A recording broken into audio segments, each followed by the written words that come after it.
Siti TKI diperlakukan tak layak saat antar syawang. Faisal Soh murka. Saya jadi marah ini, sumpah. Siti Aisyah, mantan TKI Taiwan yang membawa pulang anak majikannya ini telah kembali ke Indonesia. Beberapa hari lalu, Siti Aisyah mengantar syawang ke Taiwan untuk memulangkannya. Tetapi di Taiwan, Siti Aisyah malah mendapat perlakuan yang tidak menyenangkan. Selama mengantar syawang, ia hanya dikurung selama 14 hari. Bahkan ia dan syawang tidak bisa pergi kemanapun. Mereka hanya dikurung dalam kamar.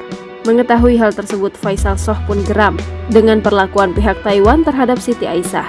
Lalu ia juga menyatakan rasa sakit hatinya terhadap Taiwan yang memperlakukan Siti Aisyah hingga tak nyaman. Saya sakit hati kalau warga negara Eropa kalau kasus seperti ini pasti diberi fasilitas layak, tegasnya dikutip dari channel YouTube.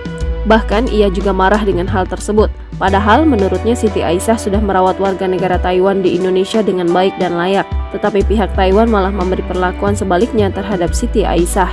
Menanggapi hal tersebut, Siti Aisyah merasa apa yang dilakukannya oleh Taiwan terhadapnya adalah disengaja.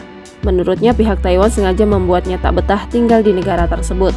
Hal itu dikarenakan pihak Taiwan tak ingin Siti Aisyah berlama-lama menemani syawang. Bahkan di Taiwan juga Siti Aisyah malah diberi makan makanan non-halal. Padahal ia sudah memberitahukan bahwa ia tak mengkonsumsi hidangan yang biasa disajikan di Taiwan.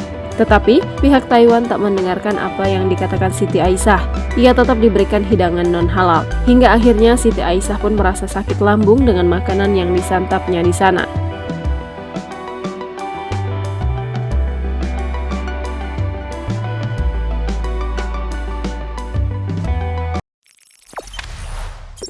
Jangan lupa subscribe, share, komen, dan like ya!